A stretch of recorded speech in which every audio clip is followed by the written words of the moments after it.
ಹರಿ, ಇದೆಲ್ಲ ಸುಳ್ಳು ತಾನೆ? ಬಾಯ್ ಬಿಟ್ಟು ಮಾತಾಡಿ. ನಿಮ್ಮ ಹತ್ರ 1000 ಸಲ ಕೇಳ್ದೆ ಬಿಸ್ನೆಸ್ ಹೇಗಾಗ್ತದೆ ಅಂತ. ತುಂಬಾ ಚೆನ್ನಾಗಾಗ್ತದೆ ಅಂತ ಸುಳ್ಳು ಯಾಕೆ ಹೇಳಿದ್ರಿ? ಇವ್ರ ಹತ್ರ ಸಾಲ ಯಾಕೆ ಮಾಡಿದ್ರಿ? ಹರಿ, ಮಾತಾಡಿ.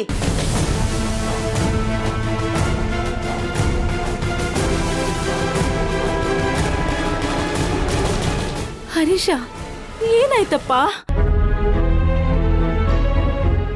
5 ಲಕ್ಷ ಸಾಲ ಮಾಡ್ಕೊಂಡಿದ್ಯಾ, ಅಂತದೇನಾಯ್ತು? ಯಾಕಪ್ಪ ಹೀಗ್ ಮಾಡ್ದೆ? ಏನ್ ಮಾಡ್ಲಮ್ಮ, ಎಲ್ಲ ನನ್ನ ಹಣೆ ಬರಹ. ವ್ಯಾಪಾರ ಶುರು ಮಾಡಿದಾಗ ಎಲ್ಲ ಚೆನ್ನಾಗಿ ನಡೀತಾ ಇತ್ತು.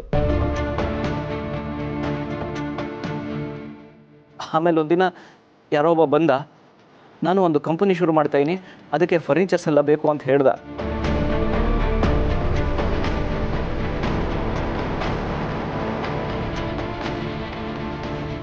ಹಾಗೆ ಪರಿಚಯ ಕೂಡ ಆದ. ಇನ್ನೊಂದು ದಿನ ಬಂದ, ಫರ್ನಿಚರ್ ಪರ್ಚೇಸ್ ಕೂಡ ಮಾಡ್ದ. 9 ಲಕ್ಷ ಆಯಿತು.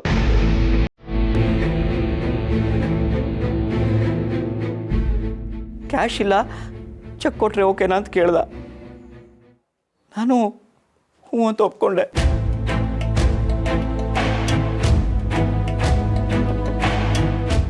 ಚೆಕ್ ಬ್ಯಾಂಕ್ಗೆ ಹಾಕಿದೆ, ಚೆಕ್ ಬೌನ್ಸ್ ಆಗ್ಬಿಡ್ತು.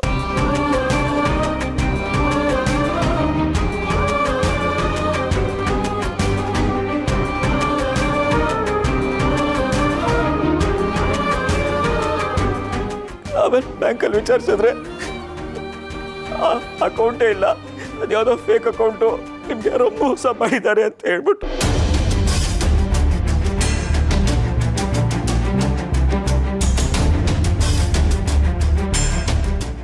ಅಲ್ಲಿಂದ ನನ್ನ ಪ್ರಾಬ್ಲಮ್ ಶುರು ಆಯ್ತು.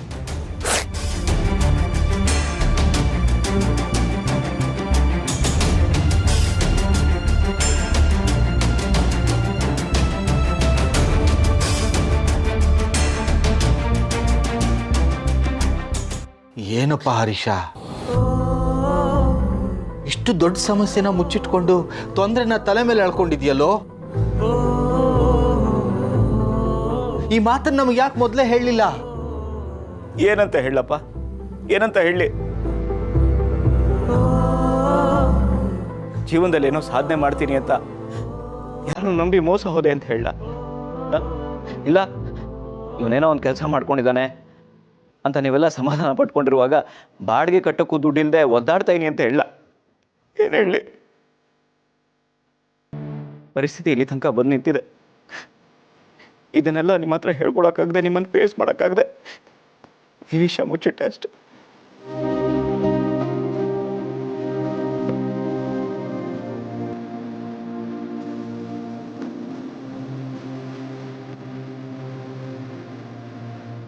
ಆದರೂ ಹರೀಶ, ಅವರು ಪೊಲೀಸು ಕೇಸು ಅಂತ ಮಾತಾಡ್ತಿದ್ದಾರೆ, ಅಲ್ಲಿ ತನಕ ಮುಚ್ಚಿಟ್ಕೋಬೇಕಿತ್ತ?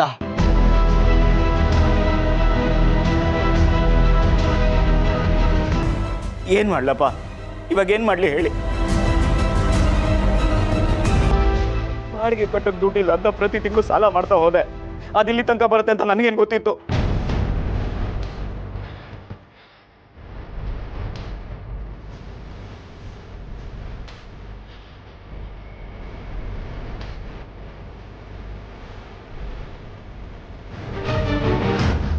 ಅಪ್ಪ, ಅವ್ರು ಕಂಪ್ಲೇಂಟ್ ಕೊಡ್ತಾರಾ? ಕೊಟ್ಕೊಳ್ಳಿ.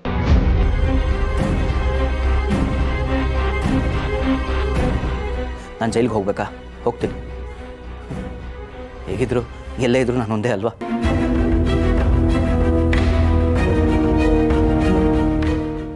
ಕೆಲ್ಸಕ್ಕೆ ಬಾರ್ದೇ ಇರೋನು. ಕೊಟ್ಕೊಳ್ಳಿ. ಹರೀಶ, ಹರೀಶ! ರೀ,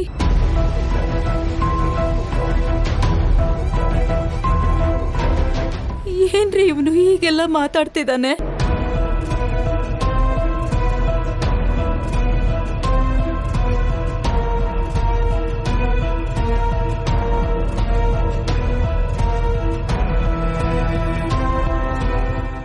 ವಿರೂಪಾಕ್ಷ ಅವರೇ, ನಮ್ಮ ಬಗ್ಗೆ ನಿಮಗೆ ಗೊತ್ತು. ಪೊಲೀಸು ಕೇಸು ಅಂತ ದಯವಿಟ್ಟು ಏನೂ ಹೋಗಬೇಡಿ. ನಾನು ಅವನ ಜೊತೆ ಮಾತಾಡಿ ನಾನೇ ಏನಾದರೂ ನಿಮ್ಮ ದುಡ್ಡು ವ್ಯವಸ್ಥೆ ಮಾಡ್ತೀನಿ. ನೋಡಿ ಶ್ರೀನಿವಾಸ ಏನೋರೆ, ಅದೆಲ್ಲ ನನಗೆ ಗೊತ್ತಿಲ್ಲ. ನನ್ನ ದುಡ್ಡು ನನಗೆ ಬೇಕೇ ಬೇಕು.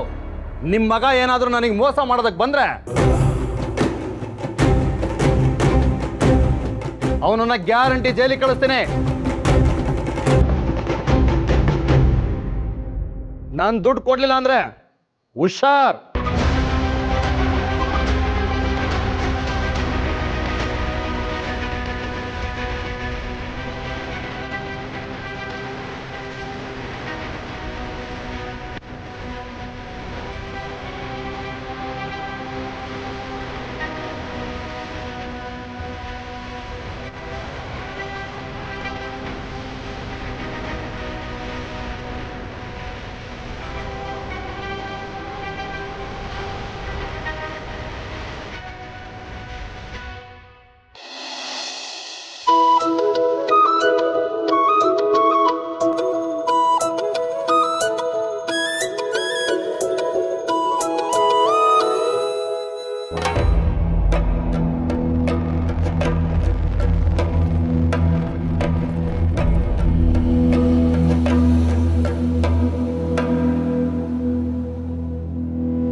ಚಿನ್ನಮರಿ, ಚಿನ್ನಮರಿ, ಹಾಂ ರೀ.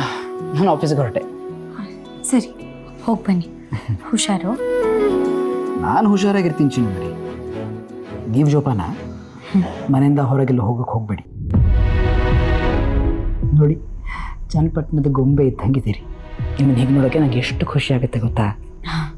ಅದೇ ಮತ್ತೆ ಖುಷಿ ಜಾಸ್ತಿ ಆಗ್ತಿದೆ ಅಂತ ಆಫೀಸ್ಗೆ ಹೋಗದೆ ಇರಬೇಡಿ. ಆಗಲೇ ಲೇಟ್ ಆಗಿದೆ, ಹೊರಡೇನಿ. Okay, hands up. I am going. I am gone. ಚಿನ್ನಮರಿ, ಏನಾಯ್ತು? ನಾನು ಪರ್ಸ್ ಮರ್ತು ಬಂದಿದ್ದೀನಿ. ಅಷ್ಟೇ ತಾನೇ, ನಂಗೆ ಗೊತ್ತು ನೀವು ಹೀಗೆ ಮಾಡ್ತೀರಾ ಅಂತ. ಹೇಳಿ, ಬರ್ತೇನೆ.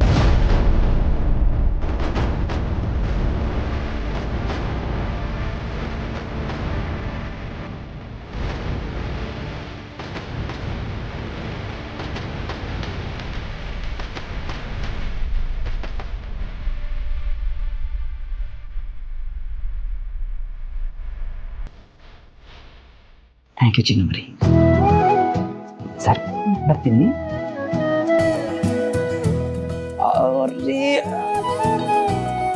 ಮತ್ತೇನು ಮರ್ತ್ರಿ? ಬನ್ನಿ. ಸಾರಿ, ಹೇಳಿ. ಸಾರಿ. ಮೊಬೈಲ್ ಫೋನ್ ಅಂದೆ, ಎಷ್ಟು ಮರಿತೀರಾ ನೋಡಿ.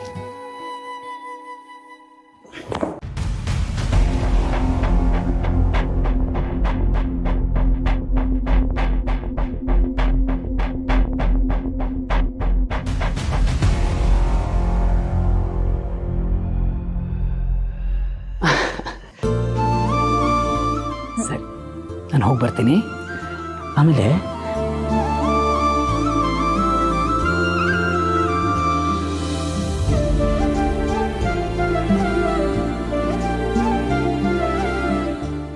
ಚಿನ್ನಮರಿ, ಮನೆ ಕಡೆ ಜೋಪಾನ. ಹೊರಗೆಲ್ಲೂ ಹೋಗಕ್ಕೆ ಹೋಗಬೇಡಿ. ಯಾರಾದರೂ ಮನೆಗೆ ಬಂದರೆ ದಿಢೀರ್ ನನ್ನ ಬಾಗಿಲು ತೆಗೆದುಬಿಡ್ಬೇಡಿ. ದಯವಿಟ್ಟು ನನಗೆ ಫೋನ್ ಮಾಡಿ. ಜೋಪಾನ.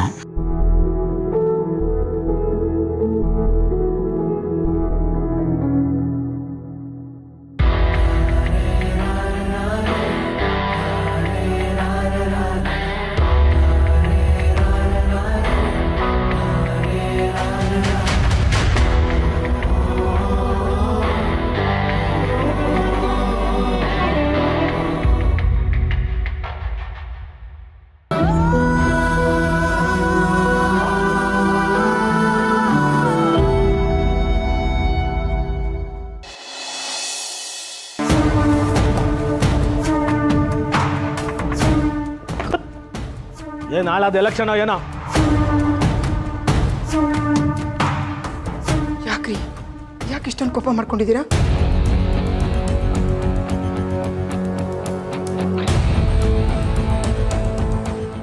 ಈ ಬಡ್ಡಿ ಐದ ಮಾಡಿರೋ ಕೆಲಸಕ್ಕೆ ನಾನು ಯಾರ ಮುಂದೆನೂ ತಲೆ ಎತ್ಕೊಂಡು ಮಾತಾಡೋಕೆ ಆಗ್ಬಿಟ್ಟೈತೆ.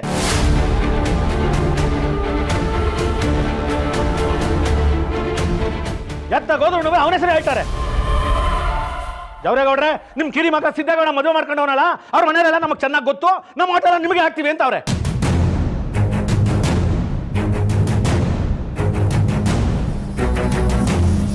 ಪರಿಸ್ಥಿತಿ ಹೆಂಗ್ ಆಗ್ಬಿಟ್ಟದೆ ಅಂದ್ರೆ, ನಿಮ್ ಮಕ್ಕ ನೋಡ್ಕೊಂಡು ಓಟ್ ಹಾಕ್ತೀನಿ ಅನ್ನೋ ಬಡ್ಡಿ ಮಗ ಒಬ್ನೂ ಇಲ್ಲ.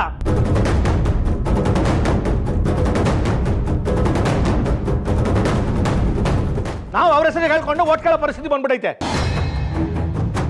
ಅಲ್ಲ. ಎಲೆಕ್ಷನ್ ನಿಂತ್ಕೋತಾರ, ನನ್ನ ಬಗ್ಗೆ ಯಾರು ಮಾತಾಡ್ತಾ ಇಲ್ಲ.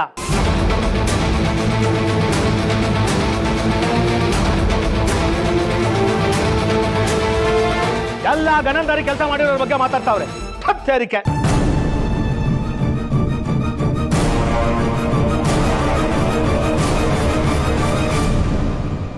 ಅಪ್ಪಯ್ಯ, ಈಗ ಆಗೋಗಿರೋದಕ್ಕೆ ಏನು ಮಾಡೋಕ್ಕದದು?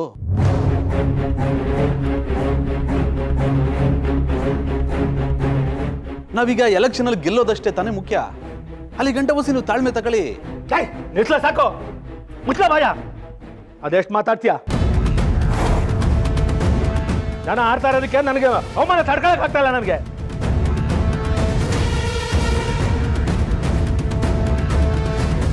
ಲೇ, ಈ ಬಡ್ಡಿ ಆಯ್ದ ಬದುಕಲ್ಲಿ ನನ್ನ ಸೋಲ್ಸ್ಬಿಟ್ಟಕಲ್ಲ.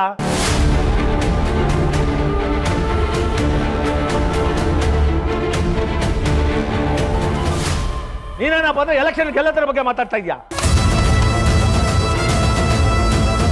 ಅಟ್ಲ ಟಿವಿಯ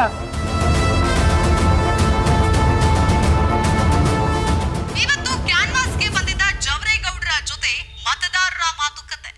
ಏನು, ಇವರ ಮಗ ಮತ್ತು ಸೊಸೆ ಹೆಸರು ತುಂಬಾನೇ ಕೇಳಿ ಬರ್ತಾ ಇತ್ತು. ನಮ್ಮ ಮತ ನಿಮಗೆ ಅನ್ನೋ ಭರವಸೆ ಮೂಡಿಸಿದ್ದಾರೆ ಜನ.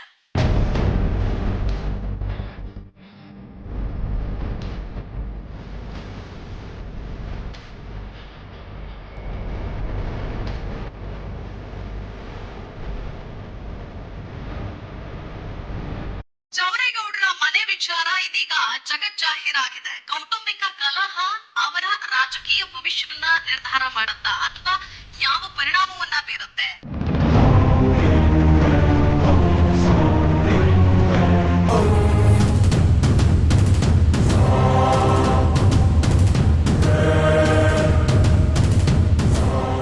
ಮರುಗೂಡ ನೋಡ್ಲಾ, ಈ ಟಿವಿ ಅವ್ರಿಗೆ ಮಾಡಕ್ ಬೇರೆ ಕೆಲಸ ಇಲ್ಲಕ್ಕಲ್ಲ. ಹಾಕಿದ್ನೇ ಹಾಕೊಂಡು ಕೂತಿರ್ತಾರೆ. ಒಂದು ಚೂರು ಸಿಕ್ಬಿಟ್ರೆ ಸಾಕು ಅಂತಂದ್ರೆ ಇದನ್ನ ಬಿಟ್ಟಾರೆ ಅಲ್ಲಕಲ್ಲ. ಮುನ್ಸ್ವಾಮಿ ಇದನ್ನೆಲ್ಲ ನೋಡ್ಕೊಂಡು ಬೋ ಖುಷಿ ಪಡ್ತಾ ಇರ್ತಾನಕಲ್ಲ.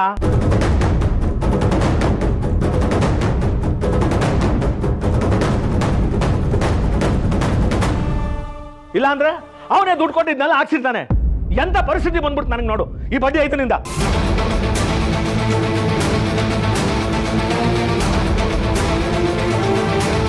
ಆಮೇಲೆ ಟಿವಿಯ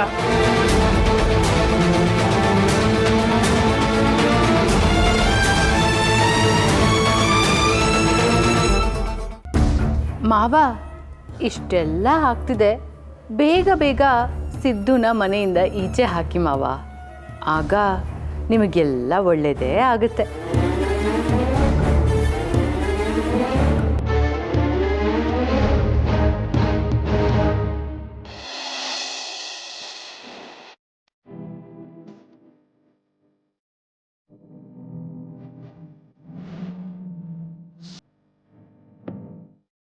ಚಿನ್ನು ಮರಿನ ಅವನು ಬಂದು ಎಲ್ಲಿ ಭೇಟಿ ಮಾಡಿದ್ದಾನೆ ಅಂದ್ರೆ ಇಲ್ಲೇ ಸುತ್ತಮುತ್ತ ಎಲ್ಲೋ ಇರ್ತಾನೆ ಅಂತ ಅನ್ಸುತ್ತೆ. ಮತ್ತೆ ಅವರನ್ನ ಭೇಟಿ ಮಾಡೋ ಪ್ರಯತ್ನ ಕೂಡ ಮಾಡ್ಬೋದು. ಸಿಗ್ತಾನೆ, ಆದ್ರೆ ಎಲ್ಲ ಹುಡುಕೋದು?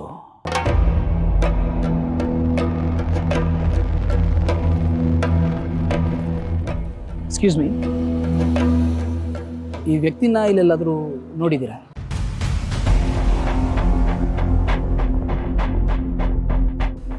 Thank you.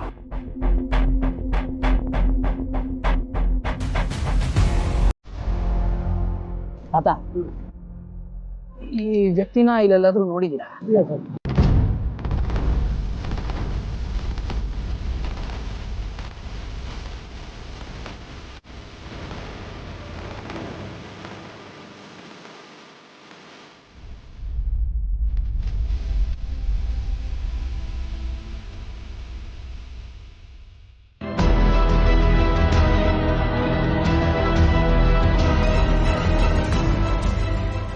Excuse me sir, ಈ ವ್ಯಕ್ತಿನ ಎಲ್ಲೆಲ್ಲಾದ್ರೂ ನೋಡಿದ್ದೀವಿ ಸರ್. ಈಗ ಇಲ್ಲಿ ಟೀ ಕುಡಿತಾ ಇದ್ರೆ ಒಂದ್ಸಲ ನೋಡ್ತೀರಾ? Thank you. Thank you sir.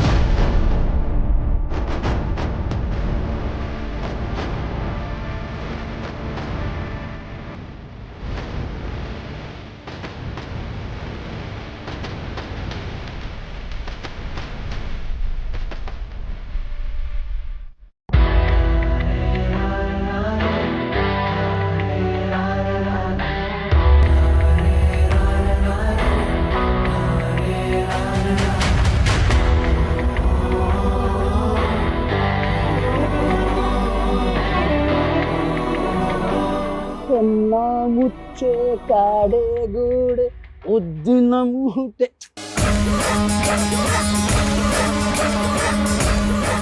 ಆಟ ಎಲ್ಲ ಹಾಳು ಮಾಡ್ತಿದ್ಯಲ್ಲ.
बिटेनो बिटे वापस नहीं आना है बोला था ना मैंने. वापस बरबड़ा ಅಂತ ಹೇಳಿದ್ದೆ ತಾನೆ. वापस क्यों आए? साहब, मेरी बीवी और बच्चा यहीं पे है. वो देखने के लिए मन आया इसलिए. ಹಾಗಾದ್ರೆ ಬರೀ ನಿನ್ನ ಹೆಂಡತಿ ನೋಡಬೇಕಾಗಿತ್ತು. सिर्फ तुम्हारी बीवी को देखना था. और किससे मिले? सिर्फ मेरी बीवी. झूठ बोल रहे हो. झूठ सुन ಹೇಳ್ತಾ ಇದೀಯ. ನಾಲ್ಗೆ ಸೀಳ್ ಬಿಡ್ತೀನಿ. बोलो, तुम मेरे बीवी से मिले थे ना? ಮೌನವಾಗಿದೆಯಾ ಅಂದ್ರೆ ನೀನು ಅವರನ್ನ ಭೇಟಿ ಮಾಡಿದೀಯಾ ಅಂತಾನೆ ಅರ್ಥ. बोलो, मेरे बीवी से मिले क्यों थे और क्या बोला तुमने? साहब, मैं कुछ नहीं बोला था, खाली उसको देखा. इससे झूठ. बोलो, मेरे बीवी से मिलके तुमने क्या कहा? ಏನ್ ಹೇಳಿದೆ ಅವ್ರಿಗೆ? साहब, मैं कुछ नहीं बोला, सिर्फ उसको देखा. तो तुम सच नहीं बोलो. हाँ, ನಿಜ ಹೇಳಲ್ಲ ನಾನು. ಸರಿ, ನಿನ್ನ ಮಾತನ್ನೇ ನಂಬಲ್ಲ. ನನ್ನ ಹೆಂಡತಿನ ನೀನು ಎಲ್ಲಿ ಭೇಟಿ ಮಾಡಿದೆ ಅಷ್ಟನ್ನು ಹೇಳು ಸಾಕು. कहाँ मिले थे मेरे बीवी से? जगह दिखाओगे? साहब, ये सब दिखाता हूँ. आजा, आजा.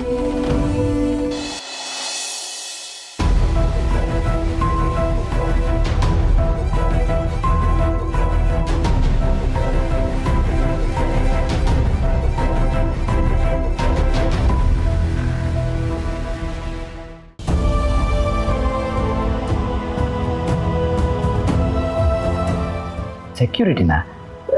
ಯಾರು? ಅದೇ ರೀ, ನಮ್ಮ ಮನೇಲಿ ಕೆಲಸ ಮಾಡ್ತಿದ್ರಲ್ಲ ಅವರು.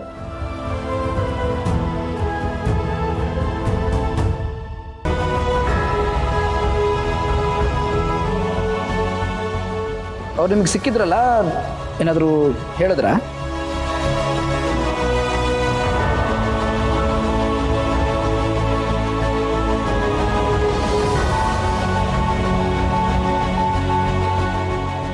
ಅಂದರೆ ಸೆಕ್ಯೂರಿಟಿ ಹೇಳಿದ ನಿಜನಾ? ಹಾಗಾದ್ರೆ ಇವ್ರು ಕೆಟ್ಟವರ? ಒಂದು ಗೊತ್ತಾಗ್ತಿಲ್ಲ. ಯಾರನ್ನ ನಂಬಬೇಕು, ಯಾರನ್ನ ಬಿಡಬೇಕು, ಏನೂ ಗೊತ್ತಾಗ್ತಿಲ್ಲ. ಆದರೆ ಇವ್ರು ನಡ್ಕೊಡ್ತಿರೋದು ಮಾತ್ರ ತುಂಬಾ ಅನುಮಾನ ಬರ್ತಿದೆ. ಅಲ್ಲ ಮನೆಗೆ ಯಾರೋ ಕ್ಲೀನ್ ಮಾಡಕ್ಕೆ ಬರ್ತಾರೆ ಅಂತ ಹೇಳ್ತಿದ್ರು, ಆದರೆ ನೋಡಿದ್ರೆ ಇವರೇ ದಿನ ಕ್ಲೀನ್ ಮಾಡ್ತಿದಾರಾ? ಅದು ಮಧ್ಯರಾತ್ರಿ ಎದ್ದು ಯಾಕೆ ಹಾಗೆ ಮಾಡಬೇಕು? ನನ್ನ ಹತ್ರ ಯಾಕೆ ಸುಳ್ಳು ಹೇಳ್ತಿದ್ದಾರೆ? ನನ್ನ ಮನೆಗೆ ಬಂದ ಹೊಸರಲ್ಲಿ ಎಲ್ಲ ಕ್ಲೀನಾಗಿರಬೇಕು, ಅದರ ಜಾಗದಲ್ಲಿರಬೇಕು. ಊಟ ಮಾಡಿದ್ಮೇಲೆ ಅದೆಲ್ಲ ಅಲ್ಲೇ ಕ್ಲೀನಾಗಿ ಬಿಡಬೇಕು ಅಂತ ಹೇಳ್ತಿದ್ರು. ಆದರೆ ಯಾಕೆ ಇದನ್ನು ಹೇಳ್ತಿದ್ರು ಅಂತ ಇವಾಗ ನೆನಪಾಗ್ತಿದೆ. नहीं मैडम, आप बहुत बड़ी मुसीबत में है मैडम, वो भी आपका पति का वजह से। मैं आपको हाथ को मांग कर बोल रहा हूँ मैडम, आपको पति से बहुत दूर रहो मैडम।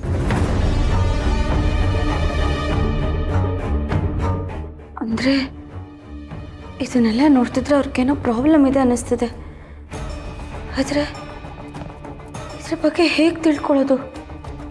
ಅಥವಾ ಇದನ್ನು ಯಾರ ಹತ್ರ ಆದರೂ ಹೇಳಿದ್ರೆ ಅವ್ರು ನಂಬ್ತಾರ? ಏನು ಮಾಡೋದು ಅಂತಾನೆ ಗೊತ್ತಾಗ್ತಿಲ್ವಲ್ಲ. ಯಾರ ಹತ್ರ ಇದನ್ನು ಹೇಳ್ಕೊಳ್ಳಿ ನಾನು? ಅಪ್ಪ ಅಮ್ಮನ ಹತ್ರ? ಇಲ್ಲ, ಅವ್ರ ಹತ್ರ ಹೇಳ್ಕೊಳಕ್ಕಾಗಲ್ಲ. ಮೊದಲೇ ಅವರು ತುಂಬ ನೋವಲ್ಲಿದ್ದಾರೆ. ಅಂಥದ್ರಲ್ಲಿ ಇದೆಲ್ಲ ಗೊತ್ತಾದರೆ ಇನ್ನೂ ತುಂಬ ಬೇಜಾರು ಮಾಡ್ಕೋತಾರೆ. ನಾನಿಲ್ಲಿ ಸುಖವಾಗಿದ್ದೀನಿ ಅಂತ ಅವ್ರು ನಂಬಿದ್ದಾರೆ. ಇಲ್ಲ, ಅಣ್ಣನ ಹತ್ರ ಹೇಳಿದ್ರೆ ಅದರಿಂದ ಏನೂ ಯೂಸ್ ಆಗಲ್ಲ.